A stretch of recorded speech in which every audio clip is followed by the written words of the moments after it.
Nobyembre 24, 2024. Pagbasa gikan sa Santos nga Ebanghelyo sumala ni San Juan.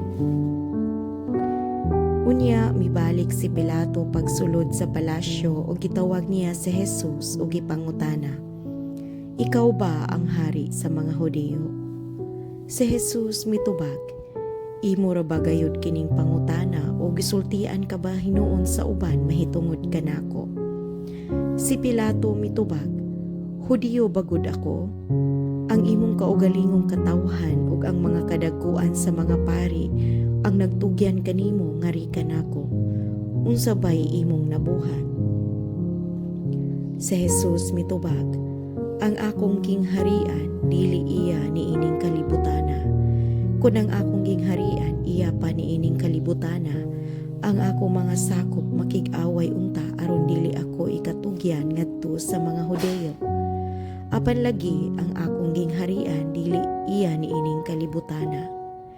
Tungod niini nangutana si Pilato kaniya, "Hari ka ba di ay?" Si Jesus mitubag, "Nag-ingon ka nga hari ako.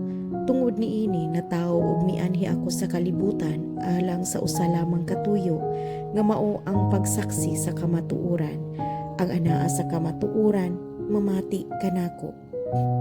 Ang Ebanghelyo sa Ginoo. Daygon ko ikaw, O Kristo.